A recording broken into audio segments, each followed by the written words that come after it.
I'm Leah Lawrence. And I'm her husband, Mitch Lawrence. And you are listening to the Southern Spirits Podcast, where I regale my husband with Southern stories of the macabre, creepy, and strange. And I drink. So what are you drinking tonight, Mitchell?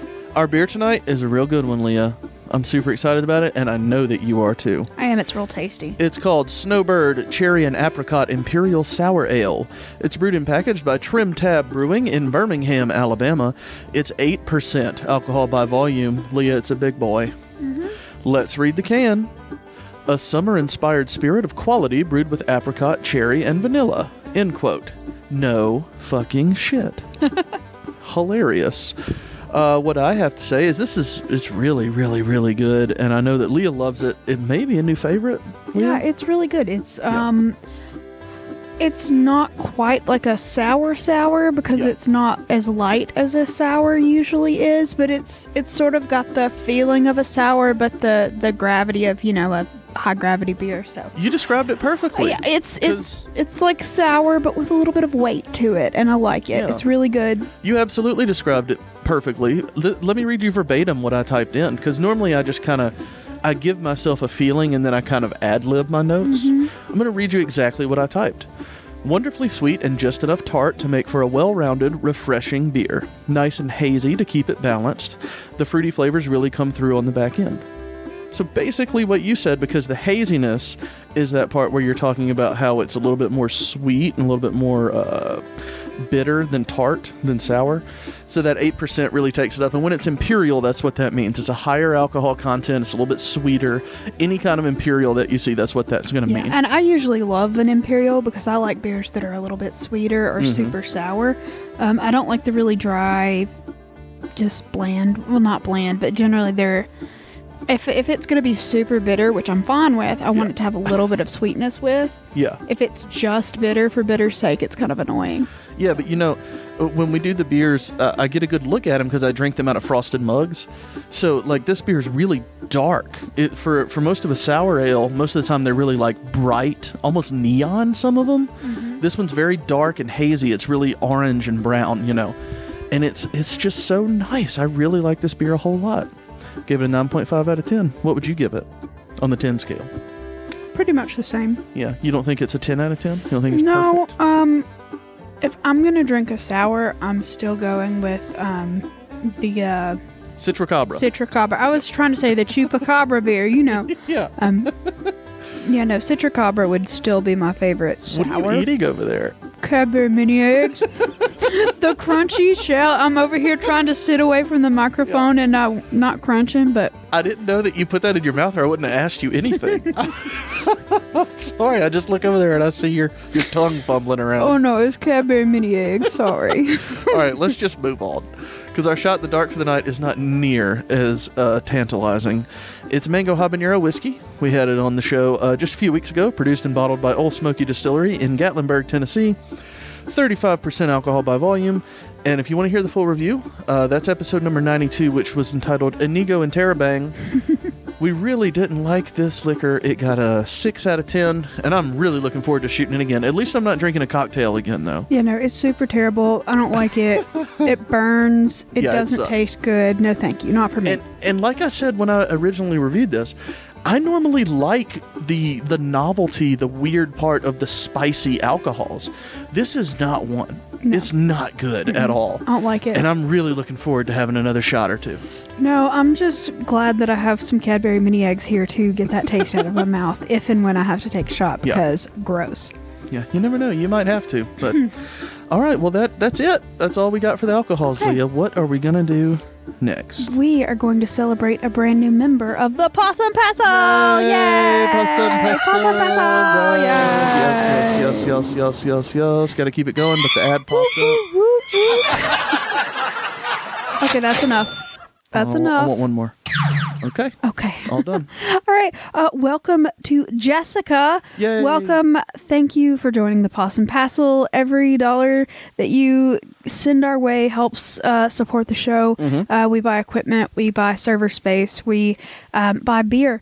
so we can review it and stuff like that. So thank you so much, Jessica, for keeping our show going in this quarantine time. Yeah. We super duper appreciate it. And if anybody else wants to join the Possum Passel, you are more than welcome to do so. Don't feel obligated, but if you've got a few bucks and you're enjoying our show, pitch it our way every month, and you can get some bonus episodes that way. Yeah. So that's Southern Spirits Podcast. Wait, no. Patreon.com/Southern Spirits Podcast. That's it. That's hard to remember. And as I so rudely tried to interrupt about 45 seconds ago, I was going to say I would love to give y'all an update because we just used Patreon money and went and bought 10 more beers, so we're good in case we're quarantined. Yeah, because our state for about 2 more months, 3 more months. Our state just issued a safer at home policy, shelter in place, whatever. It actually doesn't mean bullshit because our governor is. Yeah, bless her heart. I can do it real quick. Yeah. Alabama has had almost no policy, period, about coronavirus. We're recording this day before, so it's Saturday right now, and you're going to hear this on Sunday. Yesterday, Friday at 4 p.m., the governor announced a shelter-in-place order, and there had already been a essential businesses only type of thing in Alabama, but that literally meant nothing. They released the list of essential businesses, and it is literally everything. It was everything. You can still go to church as long as you can sit 6 feet away from each other. Like, come on, y'all. So yesterday, Friday at 4 p.m., the governor went on TV and announced because there's been a giant amount of backlash in Alabama. Oh, like nationally too. Like people on like late night shows and CNN and shit have been talking about her. Yeah. So Governor Kay Ivey went on TV yesterday and said, I'm issuing a shelter-in-place order for Alabama, essential businesses only, did all of this lip service stuff, and then said the order's online at my website, at the governor's website. Went on there, and literally nothing has changed. Absolutely nothing. It's Not exactly the same as what... thing, except for you can be criminally prosecuted if you're, like, in a gathering. Yeah. That kind of thing. I would say, like... being able to technically enforce it by law is the only thing that they've done to change anything. And they're not going to do that. Oh, yeah. 100%. All it was just to just keep people from talking about her on late night shows. Right. And it worked because everybody went shopping again yesterday and bought all the fucking toilet paper and squash again. Yeah. So, like I said, I had to go regular grocery shopping because we needed some stuff. So I didn't realize that it was about to happen. And then, like, Walmart has a bouncer now, making sure that... Your checking ID's $10 cover to get into Walmart. So Walmart has a bouncer, and I got all of my shit. I had to pick up some things because I'm making some masks. And so, like, I'm over here just trying to... And then people are all over here. They ain't a damn bit of ground beef left in the Walmart. There's not... Nope.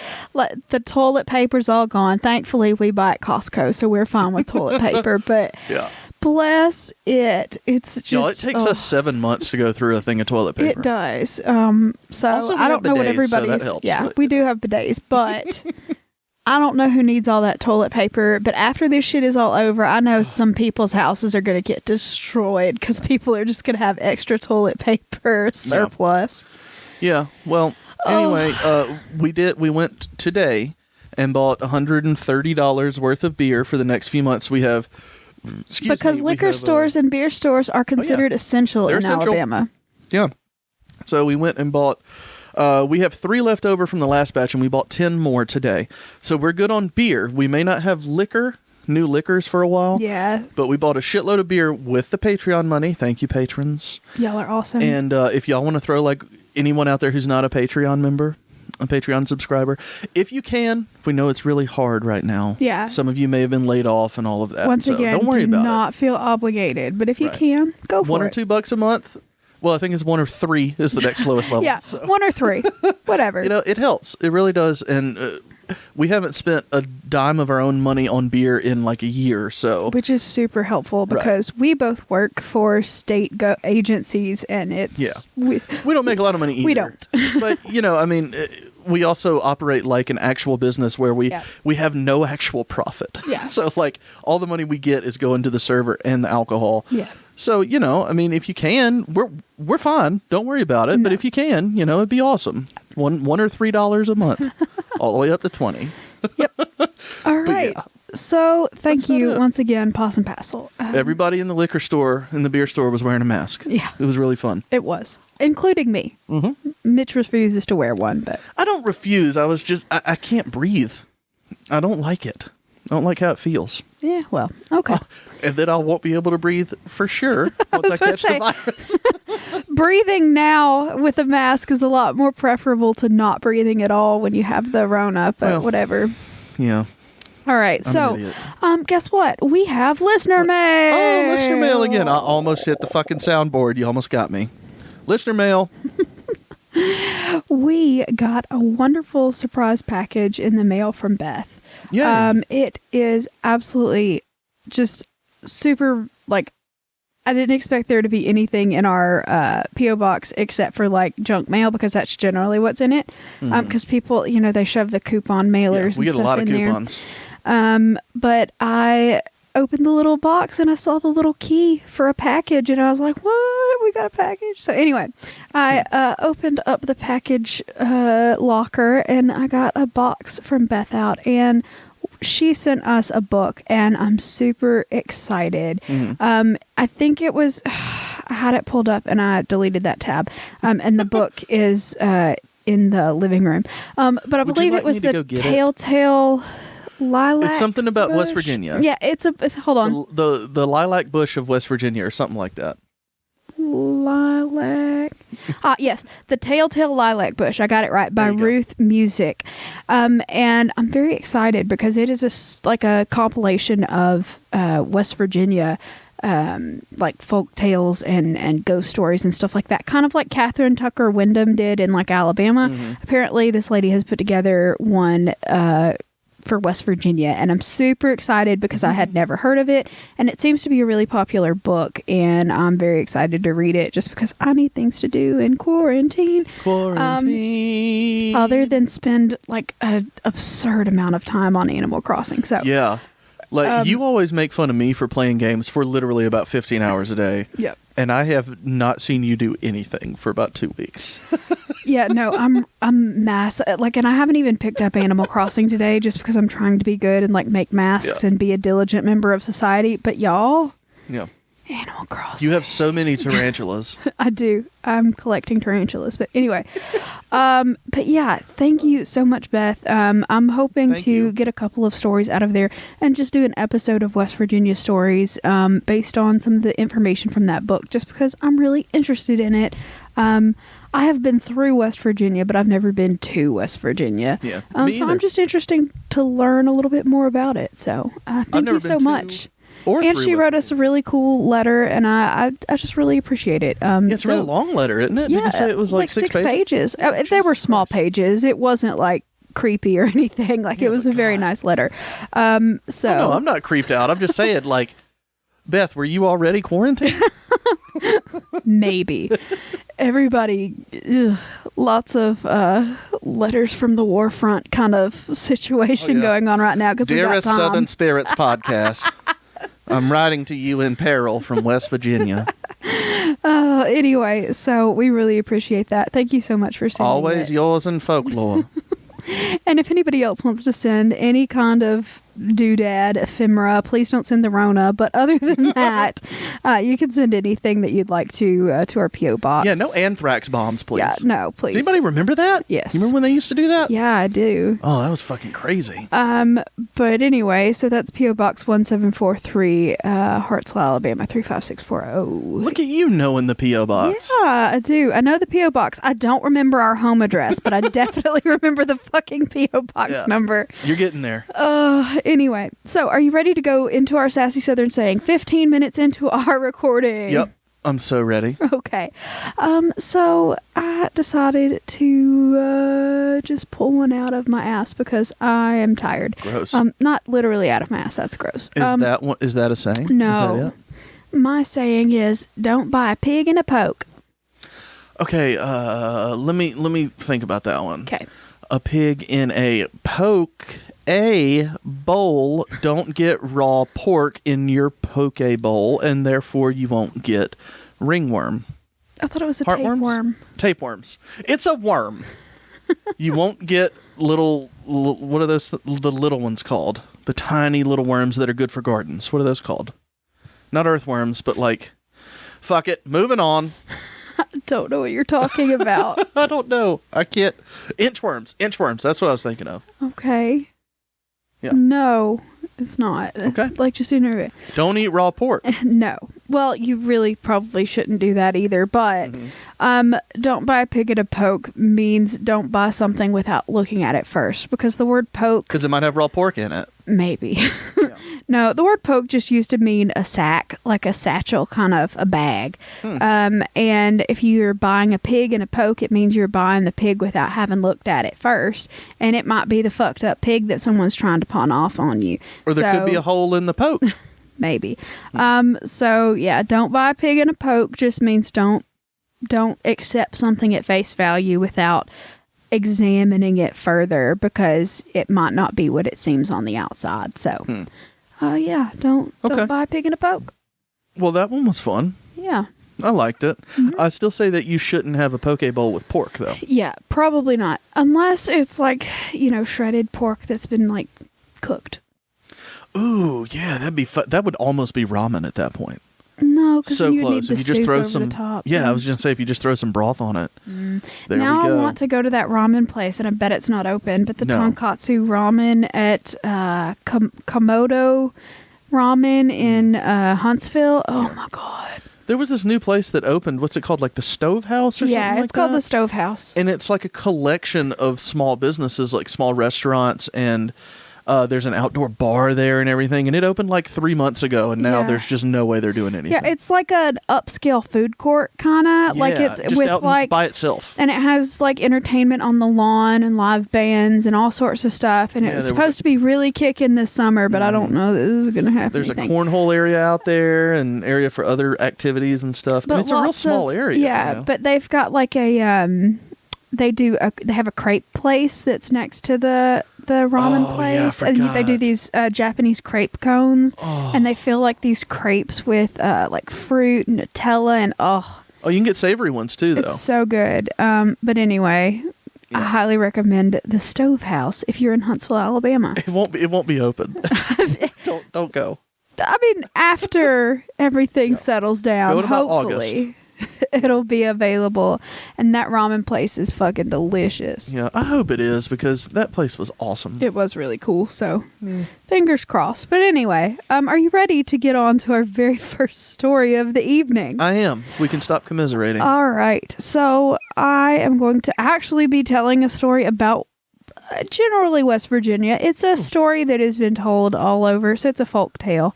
Not something historical this time. Okay. But it's a story that is told all over Appalachia, but it is pretty specifically told a lot in West Virginia. So I'm going to tell you the version of it that I've heard. Now, obviously, once again, this is a folk tale, so there are a ton of different versions. People put their own spin on it. It's an oral history kind of thing.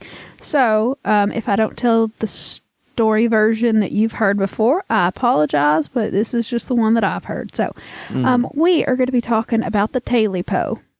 Oh, okay. This sounds interesting. Okay.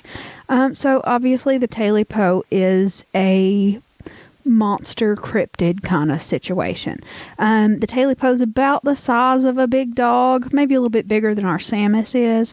And it is said to have glowing yellow creepy eyes, and it has pointy ears with sort of little tufts on the top like a bobcat does. And it has really long tail, and the tail just sort of wags around kind of like a cat's tail does, not like a shaken dog's tail, but more of a feline-y kind of situation. Oh, that's cute. So it like curls it when it sees somebody it knows? Yeah, kind of like that. And trusts? It has midnight black fur, and it is an animal that only appears at night, so it kind of makes it blend into the darkness to where you can only see sort of the movement of the tail behind it and its glowing yellow eyes.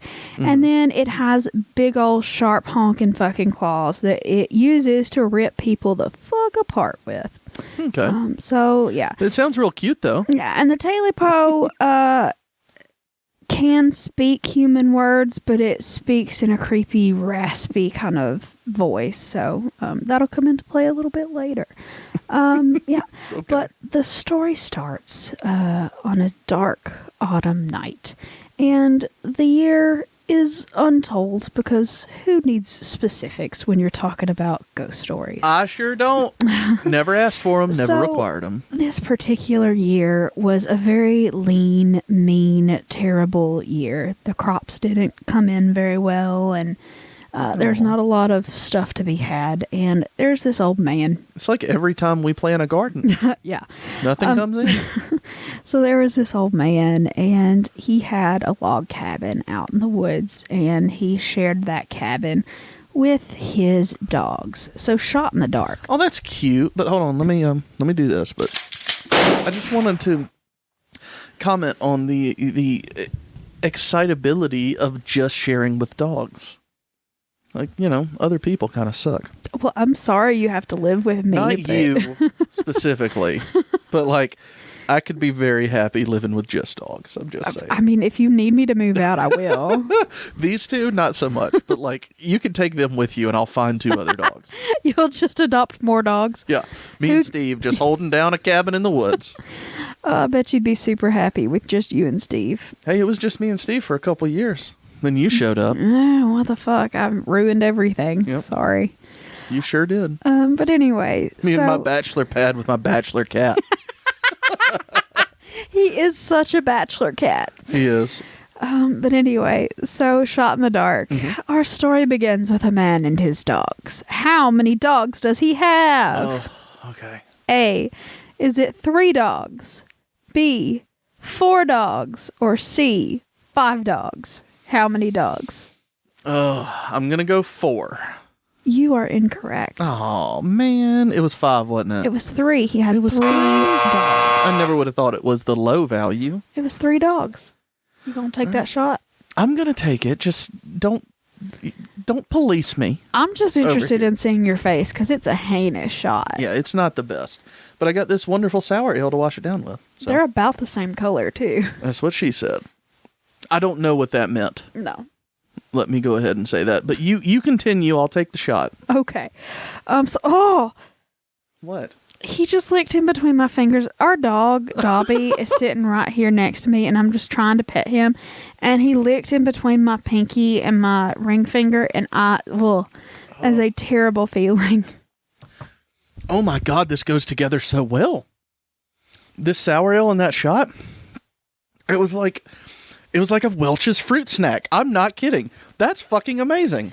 What is your problem? I'm not kidding, Are you having a stroke? No, you're right. The shot and the beer together tasted just like almonds. Interesting. Mitch passes out in 3 minutes. No, that's really incredible together. I'm not joking. I think you're lying to me. No, I'm not. Do you see me being like my mouth is a little spicy, but it tasted amazing. I have heartburn now, don't get me wrong, but it tasted real damn good. Okay. I'm excited. Let me give you one just to do it. You want to take one? Later. Oh. Okay. So this man is out there living in his rundown old log cabin deep in the woods. Mm-hmm. He was sort of an isolated hermit kind of guy. Mm. And he was just living, him and his 3 dogs. And like I said, it was a little bit meager times that year. And so he was out at night looking for something to eat, Oh. So he had his gun and he had his 3 hound dogs, and he managed across he came across and managed to shoot a little bunny rabbit. Oh. And he shared that kill with his dogs. He cooked it and he ate part of it and he gave the rest of it to his dogs. There's no way that's enough for any of them. Exactly. He was still fucking hungry and the dogs were still whiny and real kind of pissed that he hadn't given them the whole rabbit. Mm-hmm. And so he was like, okay, let's keep going. Let's go find something else. So he keeps going and eventually he runs into this weird animal. It's a strange shape because he doesn't recognize, it's got these pointy ears and this real long tail, and he's just sort of unsure about it. And then he sees the bright, glowing yellow eyes. And he's like, oh, fuck, I don't know what that is, but I bet it's tasty. It's a strange shape. Was it like a rhombus? No, it's just one that he did not recognize as a local animal. A rhombus animal. And so... Don't laugh at that. That was terribly stupid. He was just... I wasn't. That was a hiccup, actually. Oh, thank God. It wasn't a giggle. It was a hiccup. But anyway. Wipe my brow. So he goes off and he shoots at this animal because he doesn't give a fuck what it is. It's probably got meat on it and he's hungry. So he shoots his gun at this animal and he ends up shooting its tail off. Oh. And the animal is startled and runs away, obviously, and it's hurt. And so he runs away sort of yowling. And the man realizes that the animal got away, but its tail's still there. And he picks up the tail and he's like, you know what? Waste not, want not. So he skins that tail. No. And Don't eat the fucking tail. He makes it into his stew and he eats the tail and shares it with his dog. Oh. And so, yeah, they make a snack out of that animal's tail. Oh. And so he has a full belly. His dogs are satisfied. And so he gets back to his cabin and he sort of gets down into bed and he's about to fall asleep when all of a sudden he hears this sort of clawing, rustling noise outside of the cabin. Hey, I'm back for my tail. So he sits straight up and he's like, what the fuck is that? And he sees the eyes of this animal. Those yellow eyes at the foot of his bed. And the rhombus in this shadow. Creepy, rasping voice, he hears, give me back my tail. No, he didn't. No, I don't like this. No, I refuse to believe that. Give me back my taily-po. Taily-po? Taily-po. Does it actually say taily-po? Yeah. Oh, okay. I thought you were being cutesy. No. And he said, give me back my taily-po. Mm-hmm. And the man's like, oh, fuck. And so he sicks one of the dogs onto this taily-po creature. Just one of them? The other three could continue resting? Yeah. Well, he sicks all three of them on him. So there's Uno, Eno, and Calico. Right. Mm-hmm. Those are cute names. Yeah, very cute. So Uno and Eno and Calico run off and chase this taily-po out of the cabin and out into the woods. And eventually, two dogs come back. Please don't tell me it killed one of them. Well, two dogs come back. And the man is like, oh, shit. But I don't want to go out there. We'll wait until morning and go out and find the hound that didn't come back. Mm-hmm. So he was real uncomfortable and real freaked out. But again, he's like, okay, let's try to go back to sleep. We've got two dogs still. It's okay. We're going to be okay. Whatever that was, just, we'll deal with it in the morning. So he's about to fall asleep again. And all of a sudden, he hears these scratching noises. And he looks up, and at the foot of his bed, he sees these yellow eyes. And it says, give me back my taily-po. And he's like, dude, I don't have your tail. I kind of ate it already. I'm sorry. Come back in about 6 hours. I'll have it. And he says again, give me back my taily-po. And the dude's like, nope, still don't have it. Sorry. He's like, give me back my taily-po. And he sicks the dogs on the taily-po again because he's freaked out. The two dogs that are left, Eno and Calico. And so they run off into the woods chasing this taily-po creature. And only one of them comes back. So Calico shows back up. I hate this story. He was supposed to go looking for the other one that day anyway. Yeah. Well, I mean, it was still the night time. This all happened the same night. All the same night. I was confused. I'm sorry. So only the one dog shows back up, and he's like, well, shit, this is a problem. I'm down two dogs. The gun's not working very well. Don't know what we're going to do. So he is praying for daylight. He's wanting this thing to just go the fuck away. He's really scared. But eventually, obviously, because creepy things happen in threes in these stories, the taily-po shows back up. and he requests his tail once more. Give me back my taily-po. And the dude is like, dude, we've been over this. Taily-po, I ain't got it. I ate that thing. It was real good. I'm sorry. You had I a can't very attach it anyway. spicy tail. Very spicy taily-po. And the taily-po's not having any of it. He's like, dude, give me back my fucking tail. Lipo. Yeah. Taily-po. And so anyway, the man obviously sicks his last dog on him because what a coward. And the dog goes off into the woods and he chases the taily-po away from the man, and the man sits there and he sits there and he sits there, and the dog just doesn't return. So now he's left without any dogs at all. No company, no protection. He has gotten himself into bed, covered himself up with the bed sheets, just praying that the sun comes up. Just he's freaked out. It's a problem. And of course, one more time, he hears rustling sounds from the bottom of his bed. And he's like, okay, well, maybe it's some of the dogs come back. And obviously it's not. Come on, dude. So he looks up and he sees the eyes of the taily-po. Now, this taily-po is pissed at this point. He's been chased by dogs. He's killed 3 dogs. He's killed 3 dogs. Someone has shot his damn tail off. They wouldn't give it back. And he's like, well, fuck. And so basically the man has no recourse at this point. And the taily-po asks one more time, give me back my taily-po. And the man was like, I can't give you back your taily-po. And so instead of like just walking it off, the taily-po's like, oh, wait, I have these fucking huge talons. I'm going to rip you the fuck apart. So he does. And he slashes the man to ribbons because he stole his taily-po.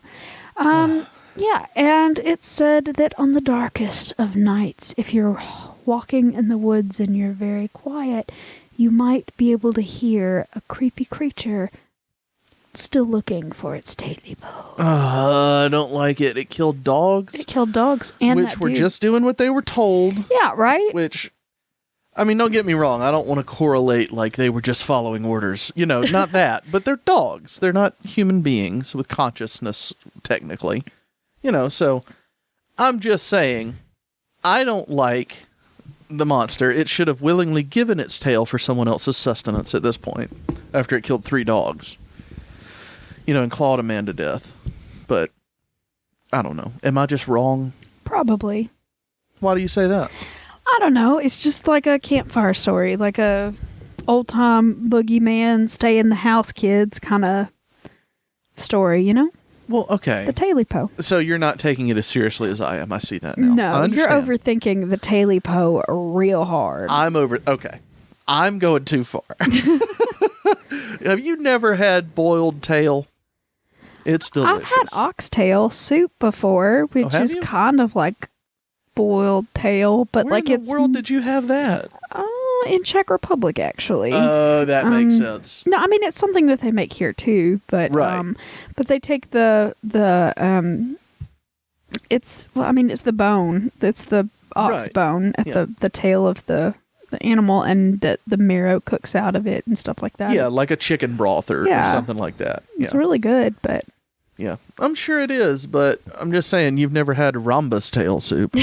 I've never had taily-po tail. Yeah. Sorry.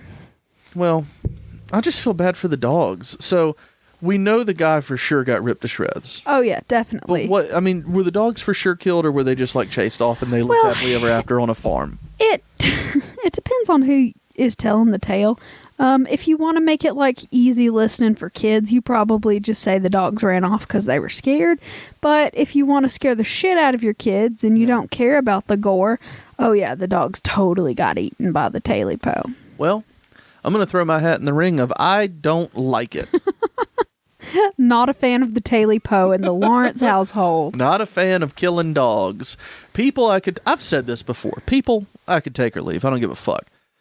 Don't kill animals. They don't do anything to you. Leave them alone. Unless it's for survival or they're attacking you or something.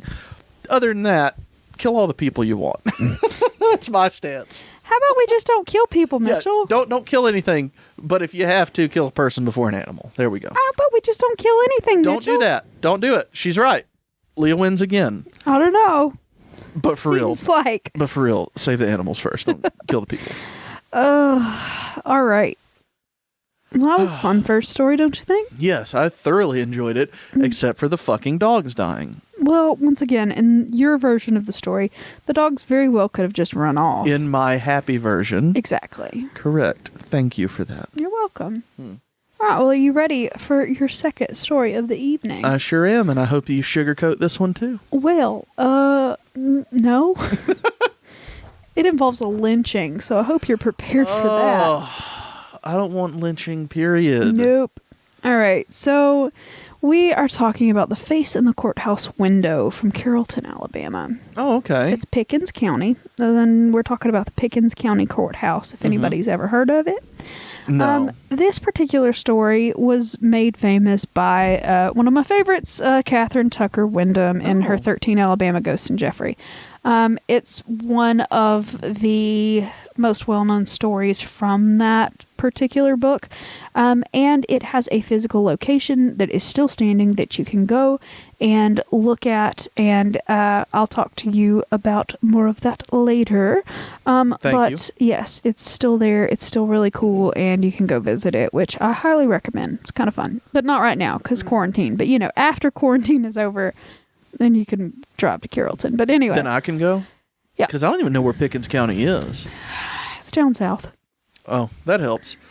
Just in case y'all didn't know, Alabama's a small state, but it has 62 counties. It does. And I would wager 95% of them are just like completely rural. And yeah, I could not. Nobody's ever been to them. Yeah, part of our, we had to take Alabama history in 4th grade. And part of the lesson from my school was you had to be able to label all 62 counties. Oh, fuck that. Yeah, I did know all of them in 4th grade, but you could tell me there was a Hornbuckle County and I'd probably believe you because I have no idea what all of the counties are. You know what I mean? Right. I know the big ones. I know the ones in North Alabama, but the further south and east and west, if it's not straight down the middle of the state, I probably don't know about it. I'll tell you this. This is something that comes up in my head all the time. So Alabama's first 3 counties are listed by population. So Jefferson's 1, Mobile's 2, and Montgomery's 3. And then everything else is alphabetical. So we live in Morgan County, which is county number 52. Because it's on the license plates. That's where I'm going with this. Yeah. So license plates 1, 2, and 3 are Jefferson, Mobile, and Montgomery respectively. Everything else is alphabetical. I work in Marshall County, so, just 2 apart. On license plates, Marshall County is number 50.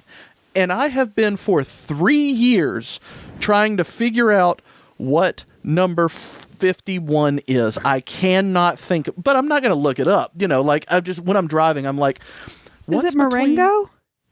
No, because that would be before Marshall. Yeah. What's between Marshall and Morgan? I can't figure out what county number 51 is in Alabama. And again, I just haven't looked it up for 4 years. But it happens twice a week. And I go, what the fuck is 51? And then I just forget about it. But this happens a lot, Leah. So, again, Pickens County, no fucking idea where it is. None. The county I work in is 45. Moving on. Anyway.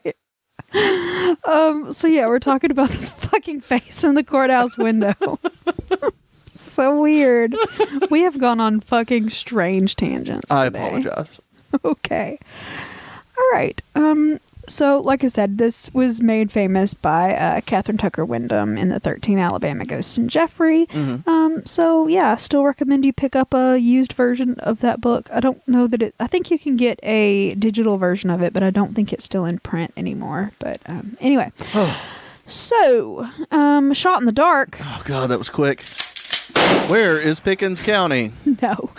Our story starts on a special day in November. What was it? Was it A, November the 10th? What a terrible fucking question. Was it B, November the 16th? Or was it C, November the 30th, which is Thanksgiving? Right. Thanksgiving of that year. Yes. Okay. Of 1876. There's a reason Leah asked this question, y'all. We'll go ahead and say my birthday is November 10th. Leah's is November 16th. And Thanksgiving in 1876 is November the 30th. So that's why she did this, because she thinks she's fucking being cute. Whose birthday was it, or was it Thanksgiving? So, obviously, I'm going to say it's my birthday, November 10th. You're wrong. God damn it. Fucking shit. I knew you were doing this. It was my birthday, November the 16th of 1876. So excited to have another fruit snack shot. So, on November the 16th of 1876, the second courthouse of Carrollton, Alabama, burned to the ground. So the Pickens County Courthouse, the first one... it's delicious. It's a strawberry Welch's fruit snack. It's so good. How do you get that from those Would you like me to pour you one and you can try it? Sure, I'll take one. Oh, I'm so excited. But anyway, so the Pickens County Courthouse was initially built pre-Civil War, but the Union Army troops... There was sort of a march through sort of the southern part of the United States that went through Alabama. And this particular group of soldiers burned lots of shit to the ground. And that was one of the structures that got burnt to the ground in that particular raid. Hold on. All right, Leah's got a shot ready. Let me tell you how to do this. Take it in and immediately swallow, and then immediately put that beer in your mouth. Okay.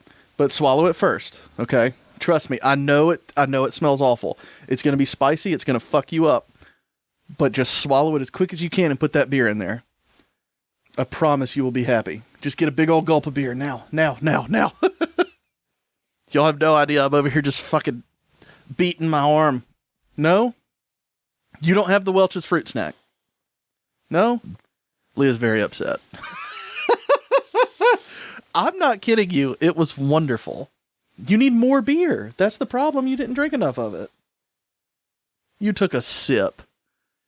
Yo, Leah literally can't speak. No, I gulped the fuck out of that beer. Oh. Why does it burn? Because it's habanero. It's spicy. It's got capsaicin. I love it. I love these two things mixed together. You are a heinous person. You have lied to me. I didn't lie. I feel lied to. Well, I can't let you have my experience, but I can only try to recreate it. And apparently I failed.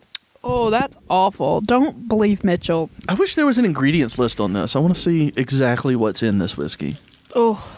But no, just the whole fucking government warning. Hope you're not pregnant, Leah. I am not. Thanks. Let's see. Oh. Have a Cadbury cream egg, or mini egg, I'm sorry. There you go. Get that out of there. I'm not kidding. I have enjoyed the shots this episode. Oh, God. Never mind. That was sudden and not good. Okay, the chocolate definitely calmed the spice a little bit, so. Oh, because it's so creamy? Mm-hmm, because of the milk solids. Would you like one? No, I'm fine. Okay. I had a lovely fruit snack. Okay, good. Well, mine was a heinous burning pile of garbage, so thanks for that.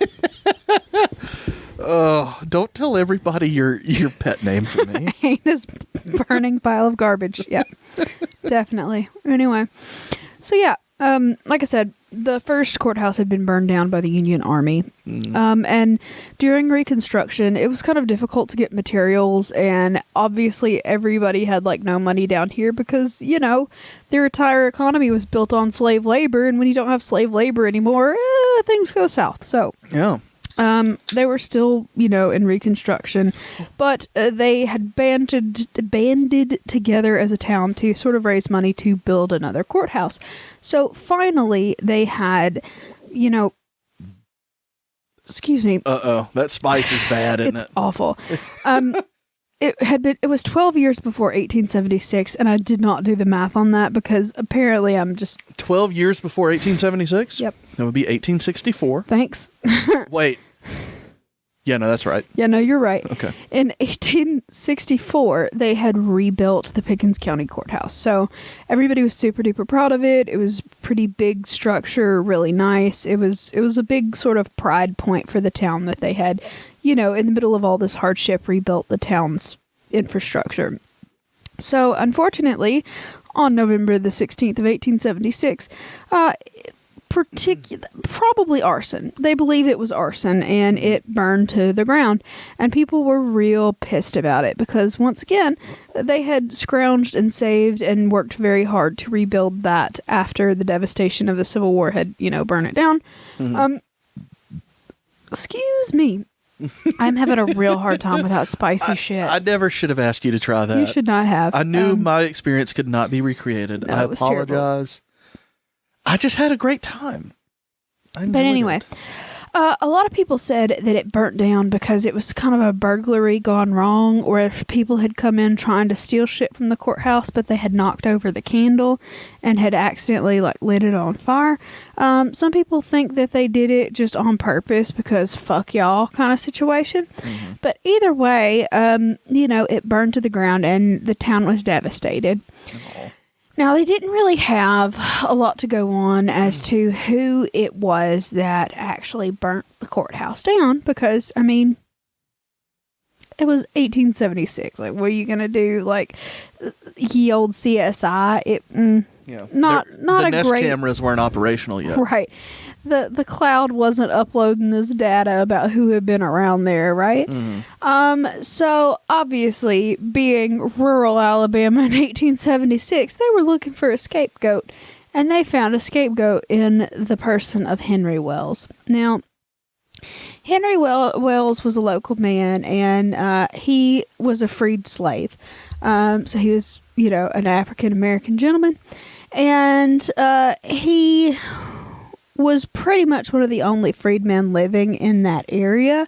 And so, good a suspect as anyone, I guess, is what they were thinking at the time. Now, Henry Wells was said to be sort of a rougher character. He had been involved in a few town brawls, and he was said to have always carried a straight razor on his person because, personal defense, because he was the only black guy in the county, basically. Yeah, makes sense to me. I would totally agree with him that was probably necessary. Mm. And so this town was like, oh yeah, that guy probably did it because he's the only one that doesn't look like us. Because they were racist assholes. Anyway. Yeah. So and just so y'all know, that's still how Alabama operates. Occasionally. But so there wasn't, like I said, any real evidence. There were some rumors, there was some circumstantial evidence, but for the most part, literally there was nothing that said that this guy had any involvement in it whatsoever. Mm-hmm. But once again, it was Alabama in 1878. Yeah. 1876. And then, anyway. Go ahead. My dates are weird. It's very reminiscent of the Emmett Till case or the Rosewood. Was it Rosewood? Is that the name of the town in Florida? I think so. Where where a white woman claimed a black man raped her, but she was really just a cheating whore. Not to slut shame, but she was cheating on her husband and claimed a black man raped her, so they just killed all the black people in the town. Yeah. I think that's what it was, but... Right. It's very similar to where they just say, it was the black guy. Yeah. So they just pick a black guy and kill him. And that's the thing. Pickens County, I believe, had 5 lynchings of black people in... I don't remember what the span of time was. I was reading into it, but it was one of the highest count numbers in the counties in Alabama. There's a lot of really interesting information about it, but it is really hard, deep kind of stuff to get into. And that's something I really, once this quarantine is over, I would really like to go to that, the new memorial that opened up in Montgomery. The lynching memorial. Yeah, I would really like to go look at that. But anyway, beside the point, this guy, like I said, had basically no evidence against him, but the town was like, yeah, we're going to blame it on you. And so he was charged and arrested on 4 different counts. And this is all historically accurate.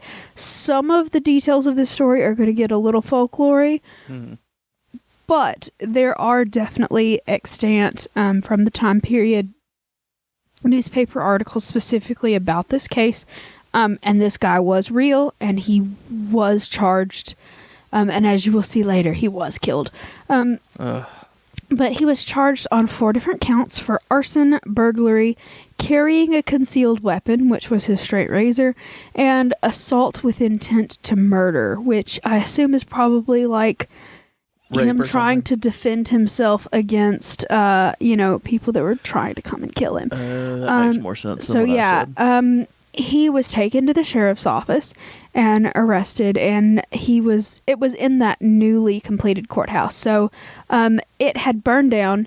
They had already built it back up, and it had been 2 years. So it burnt down in November. Well, not entirely 2 years, about a year and a few months.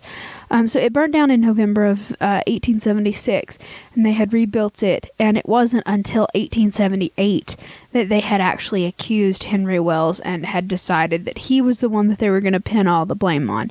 So they had already built back the courthouse at this point in time.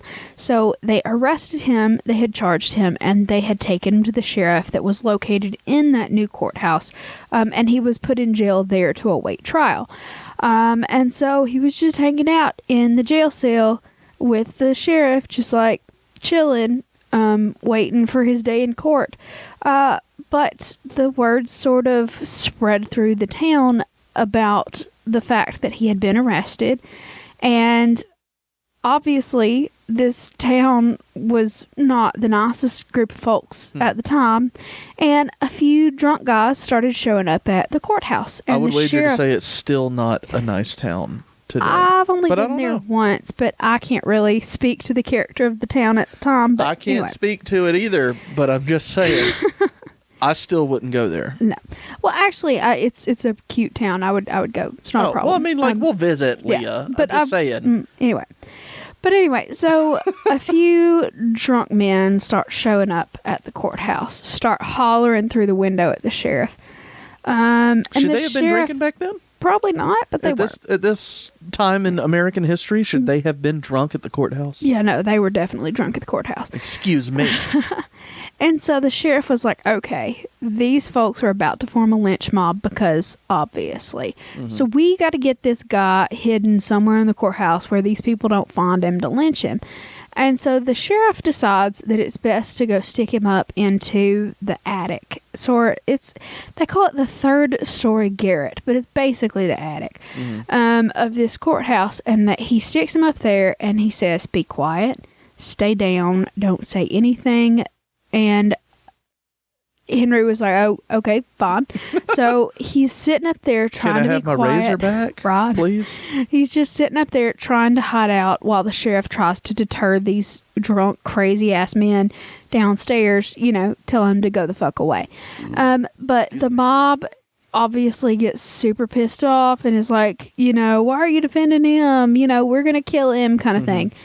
And Wells got real freaked out up there. Like, he can hear there was a storm that started to start blowing, like sort of lightning and thunder going on. And then they've got these yelling, angry, drunk men down on the courthouse square, just, carrying on about how they're going to kill him. And he got freaked out, obviously.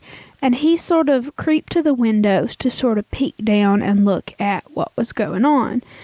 And Why would he do that, though? because he, I mean, I understand he's curious, but just stay hidden at that point. I understand. I would never, ever, I'm not victim blaming. I'm not saying it's his fault or anything, but if I'm in that situation, fuck you, I'm staying in the corner. Yeah. I'm just going to hide away. Yeah. Anyway, I don't know what's going to happen from him looking, but don't fucking look. They're going to see you. Yeah. So they said that he went to the window and he looked down at the crowd, and the crowd was yelling at him, and apparently he yelled, and once again, this is where we get folklore on this shit. He yelled, I'm innocent. If you kill me, I'm going to haunt you for the rest of your lives. Oh, God damn it. And right as he was saying that, a bolt of lightning struck nearby.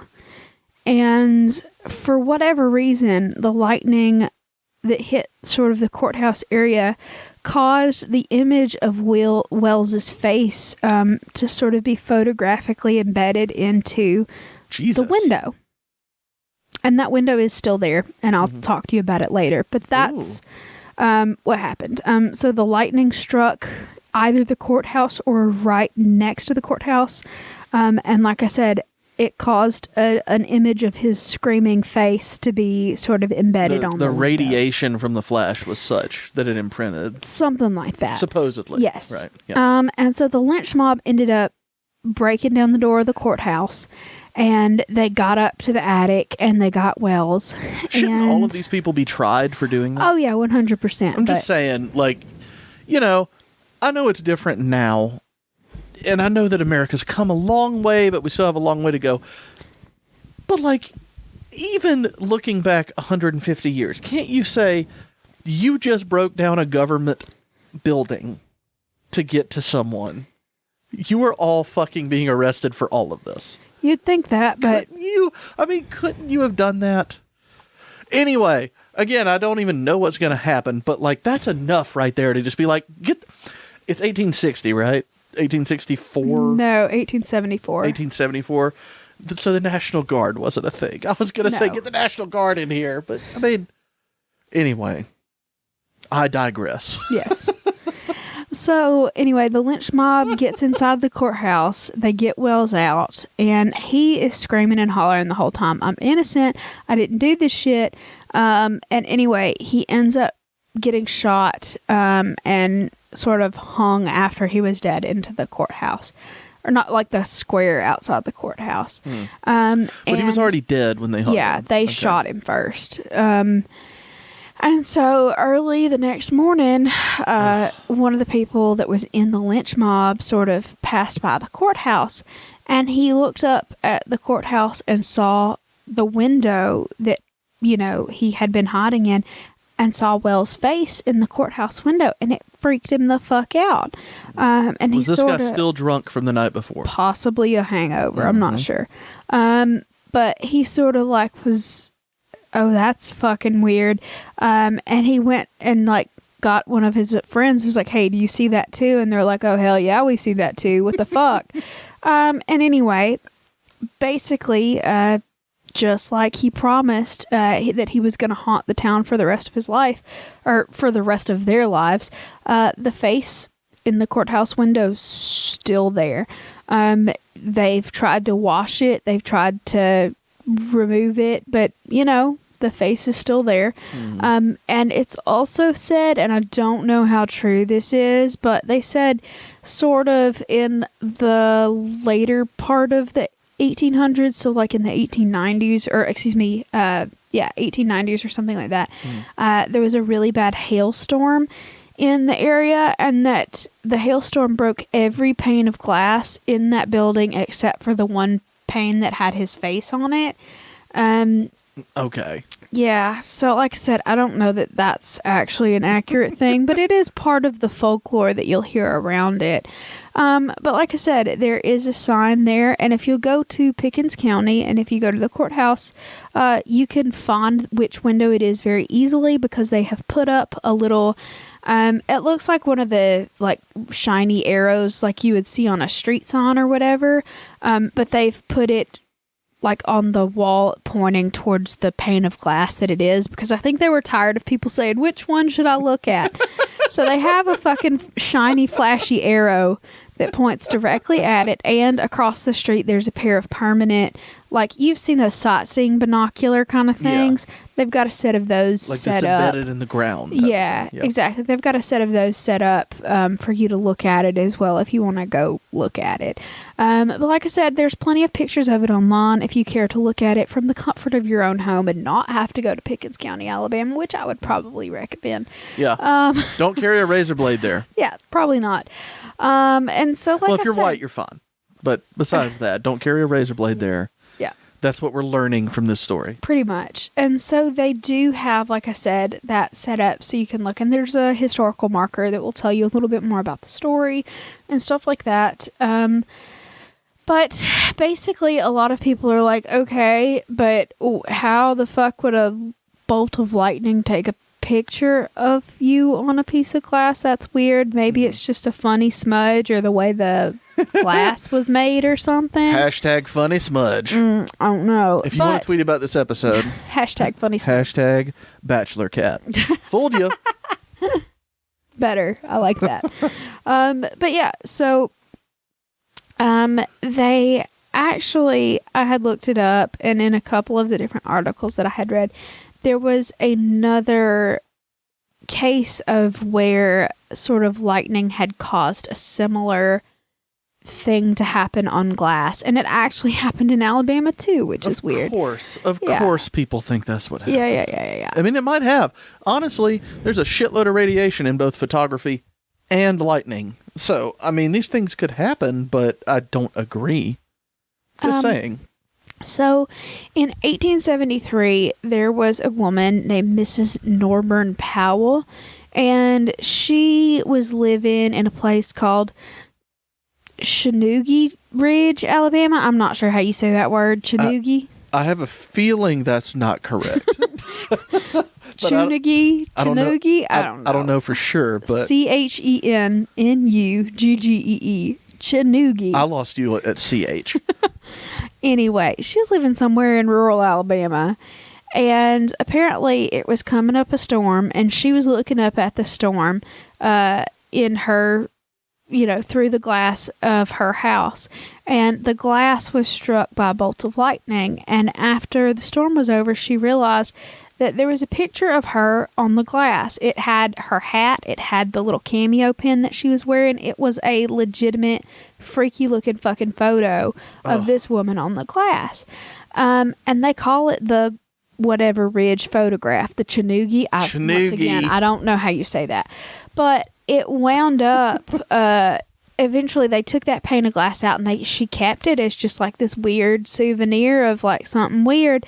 And anyway, her grandson ended up having it, and his name is Dr. Edward Carey, and he was actually the president of the American Medical Association at one point in time. Oh, really? Yeah, in the 1920s. And he was like, this is really cool. It's like Alabama history and shit. It's really cool. So he decided to gift it to the Department of Archives in Montgomery to, have it displayed or just saved for posterity in Montgomery in 1920, I believe. But it arrived there. It was perfectly fine.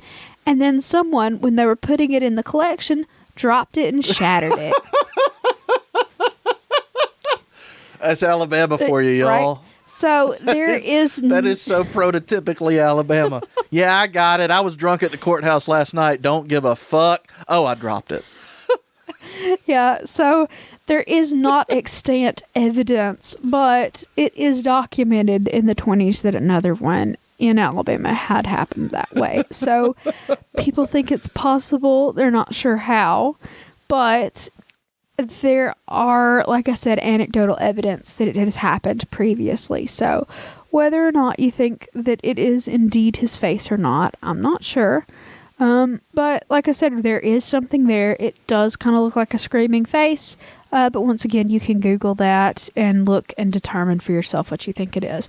But actually, that particular story has saved the courthouse because in 2001, they wanted to demolish the courthouse so they could build a brand new contemporary modern facility there for the new courthouse. But everybody was like, oh, hell no. Have you heard of the face? Don't fucking tear that shit down.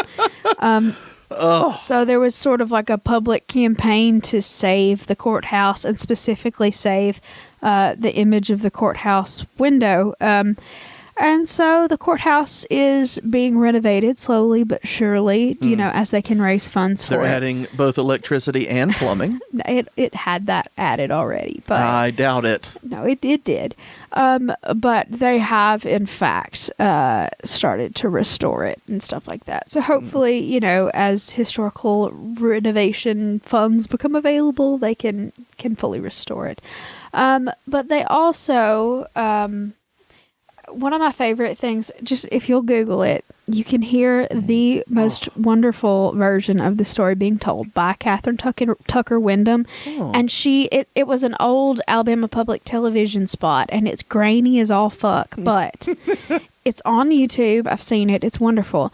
But it is her telling her story about this situation, but they've filmed her in that courthouse itself, telling that story.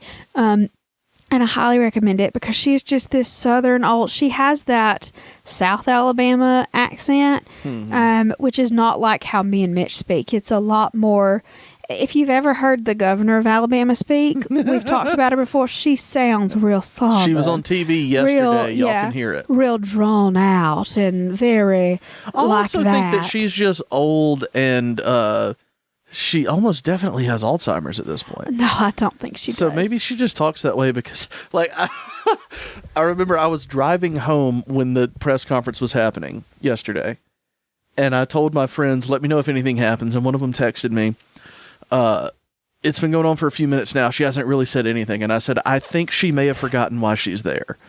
And I think that may be, part of her drawl thing, part of why she speaks the way she does, because she's trying to remember what she's saying. I don't believe as she's saying it. No, that is just, if you've ever heard old people from that area, that's the way they all talk. And it's lovely. I love the way Catherine Tucker Wyndham spoke. Like I said, Catherine Tucker Wyndham is no longer with us. She died several years ago. Right.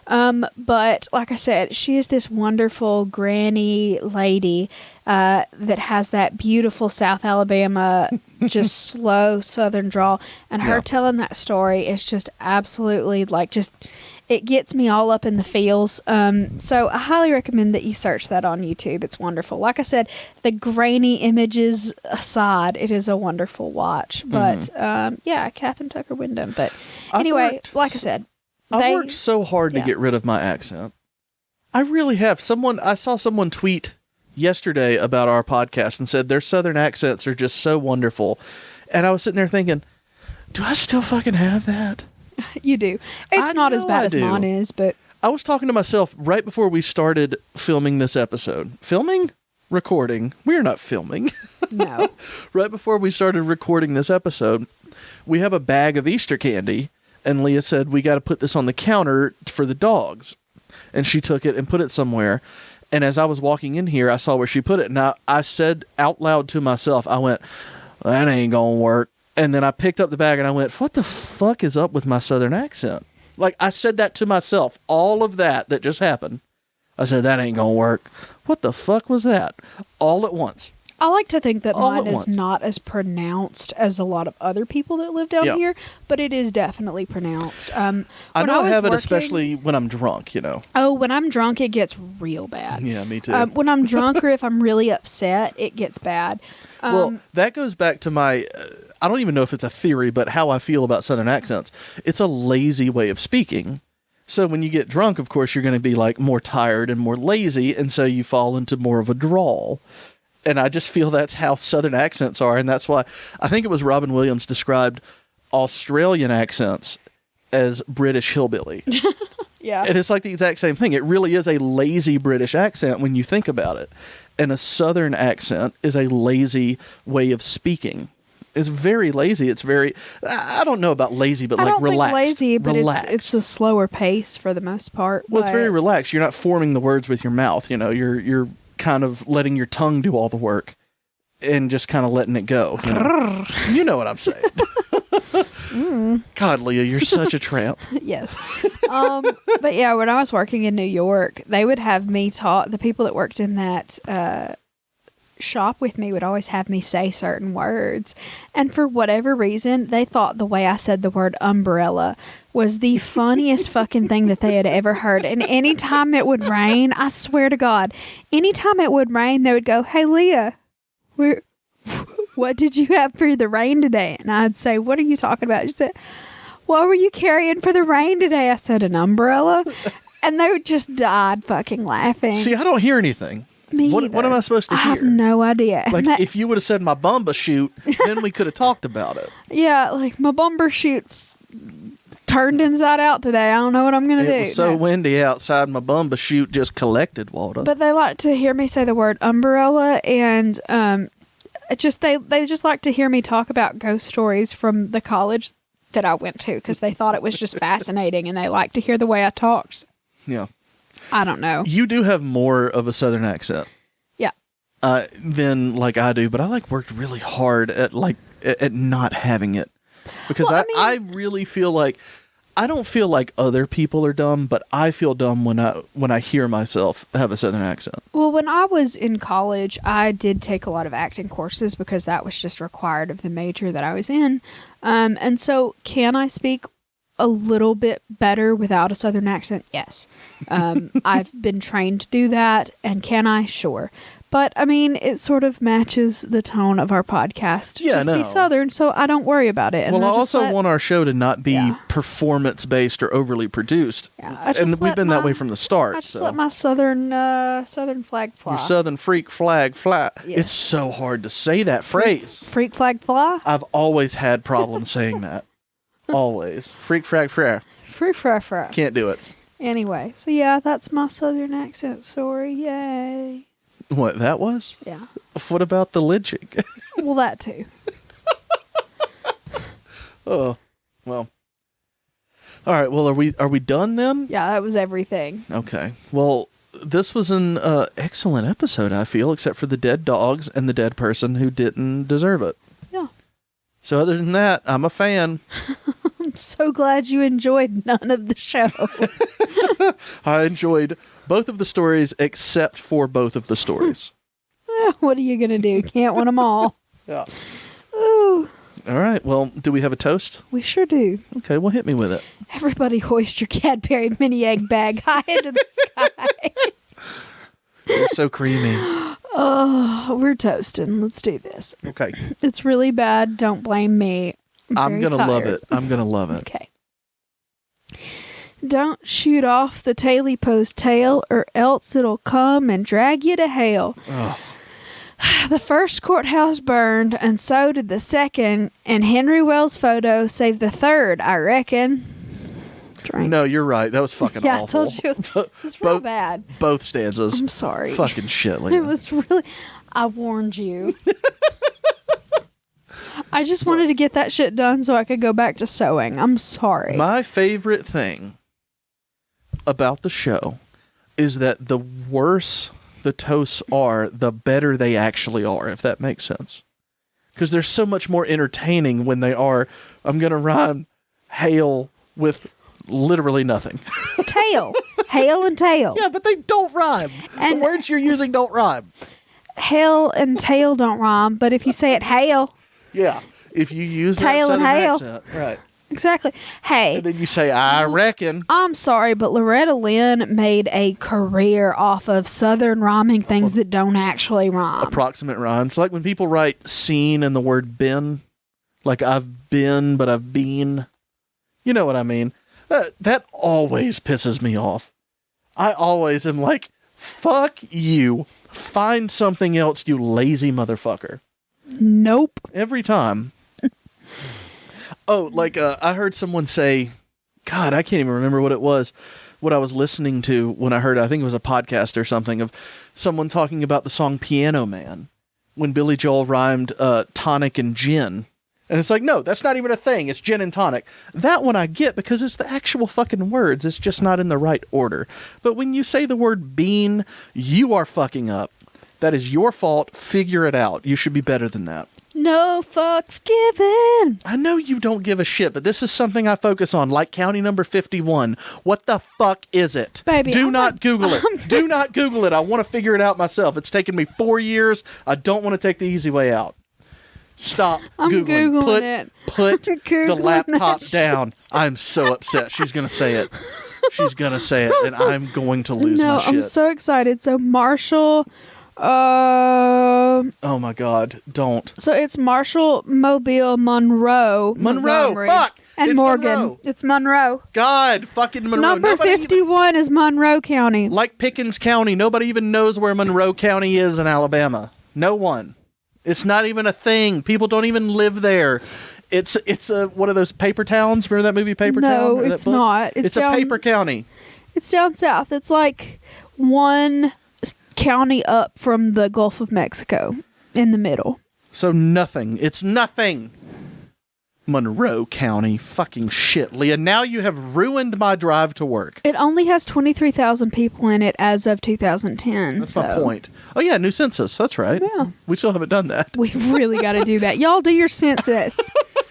There might be more than 22,000 people in Monroe County, which would be news to me because I don't even think it's a real fucking place. I'm almost positive it's not. And I'm very upset that I know what county number 51 is. I'm sorry. I'm extremely upset right now. I'm sorry. Did you know that as of 2010, Morgan County has 119,490 people in it? Yeah, I believe it. Because they're all fucking at Lowe's when I need to go. Oh, so true. Anyway. They bought all the sweet potatoes at Walmart with nothing to fucking do with them. All right, well, we've gone on for far too long. Yeah, I agree. It's time to close this out. It's been wonderful, y'all. Follow us on Facebook, Instagram, and Twitter at Southern Spirits Podcast. Join the Patreon, patreon.com/Southern Spirits Podcast. Give us some more beer money if you don't mind. I mean, whatever you can spare. Send us fun stuff like packages, like Beth did, to P.O. Box 1743 in Hartselle, Alabama. That's Hartselle 35640. Go listen to Trailer Trashy. It's been fun over there, too, recently. Oh, yeah. The episode this Sunday is fantastic. I just listened to it and edited it. I honestly don't remember what it is because we know. batch record a bunch of those at once. Yeah. So we've got 5 more before we run out. Yeah. And you may be quarantined for a while, so we may not be able to record more of those. We're not sure. We're talking about hopefully being able to record maybe on Zoom or something like that. We're not sure. We're still looking into things, but maybe we'll have... There's a month worth left. We've got about a month, maybe a month and a week left of that before we run out of situations. So y'all go listen to Trailer Trashy while it's still around. It may be a coronavirus victim. I don't think so. I think we'll be able to figure something We'll out. figure something out for it, for sure. This episode, thankfully, we have beer until fucking November at this point. No, it won't be that long. But this show will continue on for a while. So, unless we get shut down by the CDC for being too close to our dogs. We're sitting too close on this couch together, I think. Yeah. All right, y'all. That's enough. That's enough farting around. Thank you for being here, and we will see you next time. Bye, y'all.